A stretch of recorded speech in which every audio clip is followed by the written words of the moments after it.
নমস্কার বন্ধুরা, welcome back to my channel Bangali special রান্না। আজকে আবারও নিয়ে চলে এসেছি মায়ের হাতের একটা খুব নতুনত্ব রেসিপি, অরেঞ্জ টি। তো দেখো মা কিভাবে রেসিপিটা বানায়। এখানে দেখো কমলা লেবুটাকে ভালো করে ছাড়িয়ে নিচ্ছে। এটা একটা কিন্তু ভীষণ ইউনিক একটা রেসিপি, যেটা আমরা সচরাচর বাড়িতে করি না, কিন্তু আমি বলবো এরকমভাবে একটুখানি বানিয়ে দেখো, তোমাদের ভালোই লাগবে। আমরা তো চা অনেক ধরনেরই খেয়েছি, কিন্তু এটা একটু অন্যরকম। তো দেখো খুব ভালো করে পরিষ্কার করে কমলা লেবুগুলোকে কিন্তু ছাড়িয়ে নিয়েছে। যে সাদা সাদা ছোট ছোট সুতো থাকে না, সেই সুতোগুলোও কিন্তু পরিষ্কার করে ছাড়িয়ে নিতে হবে। এবার আরেকটা কমলা লেবু নিয়ে সেটাকে মাঝখান থেকে ছুরির সাহায্যে দুভাগ করে নিয়েছে। এবারে ভেতরের যে কমলা লেবুর অংশটা রয়েছে ওইটা কিন্তু ছুরির সাহায্যে কেটে নিচ্ছে। লাগবে আমাদের চোগলাটা। এটারও একটা টুইস্ট আছে, সেটা কিন্তু তোমরা দেখলেই বুঝতে পারবে। তো পুরো ভিডিওটা স্কিপ না করে দেখতে থাকো।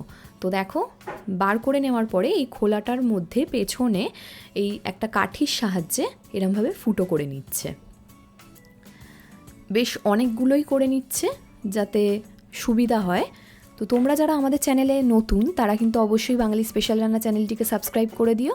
আর সবার আগে মজাদার রেসিপির ভিডিও পেতে পাশে থাকা বেল আইকনটিতে কিন্তু ক্লিক করতে হবে। এবারে 1 কাপ পরিমাণ জল নিয়ে গরম করতে বসিয়ে দিয়েছে। তবে এখানে মনে হচ্ছে জলের পরিমাণটা একটু কম হয়ে গেছে, ওই জন্য মা আরও একটু পরিমাণে জল দিয়ে দিয়েছে। মানে মোটামুটি একটা কমলা লেবুর জন্য 1.5 কাপ পরিমাণ জল লেগেছে। এবারে জলটা যেই গরম হয়ে এসছে ওর মধ্যে অ্যাড করে দেবে আগে থেকে যে কমলা লেবুর কোয়াগুলো পরিষ্কার করে রেখেছিল সেই কোয়াগুলো। এবারে এটাকে কিন্তু ফুটতে দিতে হবে। তো দেখো ফোঁটা কিন্তু অনেকটা বেশ কালারটা চেঞ্জ হয়ে এসছে। এবার এর মধ্যে অ্যাড করে দিয়েছে পরিমাণ মতো চিনি। তোমরা কিন্তু মিষ্টিটা পরিমাণ বুঝে দেবে। তো এরকমভাবে কমলা লেবুটা ফুটবে, এই পর্যায়ে গ্যাসের ফ্লেমটা অফ করে দিতে হবে। এবারে যে বলেছিলাম একটা নতুনত্ব আছে রেসিপিটার মধ্যে। এবারে দেখো ওই যে কমলা লেবুর চোগলাটা নিয়েছিল ওটার মধ্যে কিছুটা পরিমাণ চা পাতা দিয়ে একটা কাপের মধ্যে গরম জলটা, যেটা কমলা লেবু ফোটানো জলটা, ওর মধ্যে দিয়ে আস্তে আস্তে করে কিন্তু ছেঁকে নেবে।